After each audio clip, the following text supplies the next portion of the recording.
তোমরা যেটা খোলা ভেবে ফেলে দাও আবার সেটা দিয়েই কিন্তু আমি একটা দারুণ রেসিপি বানাবো। চলো প্রথমে কড়াইশুঁটির খোলার গা থেকে এইরকমভাবে ভালো করে পরিষ্কার করে নিতে হবে। আর তারপরে ছোটো ছোটো করে কেটে ধুয়ে নিতে হবে যাতে গায়ে কোনো ময়লা না থাকে।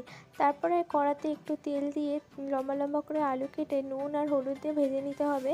তারপরে ভেজে নেওয়া হলে নামিয়ে নিতে হবে। তারপর একটু কড়াতে তেল দিয়ে ওটার মধ্যে কালো জিরে আর শুকনো লঙ্কা দিয়ে ভালো করে ভেজে নিয়ে তারপরে একটু পেঁয়াজ দিয়ে দিতে হবে। আর দেখবে ভালো করে পেঁয়াজটা একটু নরম হয়ে গেলে তার মধ্যে কিন্তু ওই কড়াইশুঁটির খোলাটা দিয়ে দিতে হবে। ভালো করে নাড়াচাড়া করে নিয়ে তার মধ্যে একটু নুন আর হলুদ দিয়ে ভালো করে নাড়াচাড়া করে নিয়ে চাপা দিয়ে দিতে হবে সেদ্ধ করার জন্য। তারপর 5 মিনিট পর খুলে দেখলাম ভালোভাবে সেদ্ধ হয়ে এসছে। তারপরে ওই সেই ভেজে রাখা আলুগুলো দিয়ে আবারও ভালো করে নেড়ে নিলাম।